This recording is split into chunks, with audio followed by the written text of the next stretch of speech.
Hi, welcome to Building Safety Month. The weather is still a little cool and the breeze is a little high to start thinking about pools, but soon it's going to be pool weather. So I wanted to talk to you today about pool safety. The primary goal is to protect a particular population, and that population is children. They're usually too small to self-preserve if they were to fall into a pool. So our goal is to protect them, and to do that we're going to use a combination of enclosures or barriers to keep them away from the water.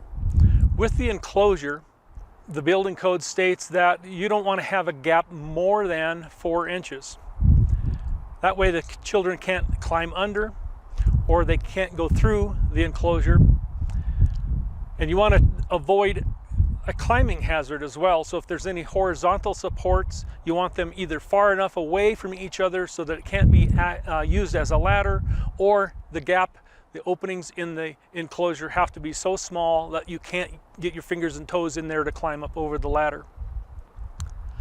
You also want to avoid having smaller structures or toy boxes or storage facilities too close to the enclosure to prevent children from using that to help them climb over the top. Another feature is to have a safety latch, self-closing gate with a self-latching latch, and that the mechanism is protected.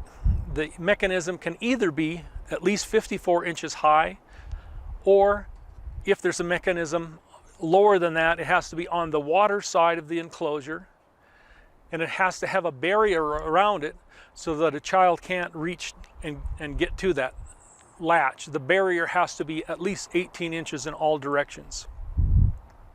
The rules for the enclosure are the same for residential pools, although there is a slight change in that if the house is used as part of the enclosure, then the openings, the doors into the pool area, into the enclosure, have to be on an alarm to alert an adult in the event, say a child walks through that door, they want to know. So there's a distinctive sound, a distinctive alarm that warns them that a child may have gone out into the pool area.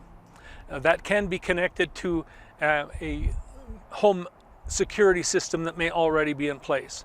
Either that, or each individual opening can have its own control doorbell alarm. In the event that they don't want to have an enclosure, like many people would not, then an alternative in the residential building code is to have a safety cover.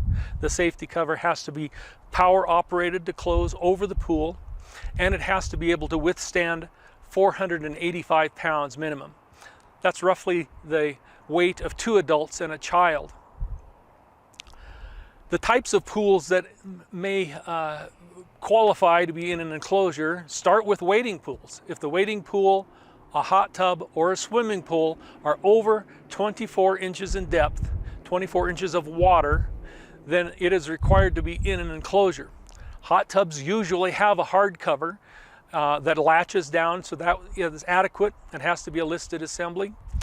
A wading pool usually does not, so I would recommend if you have a wading pool and it's that deep, then put an enclosure around it, and certainly a swimming pool.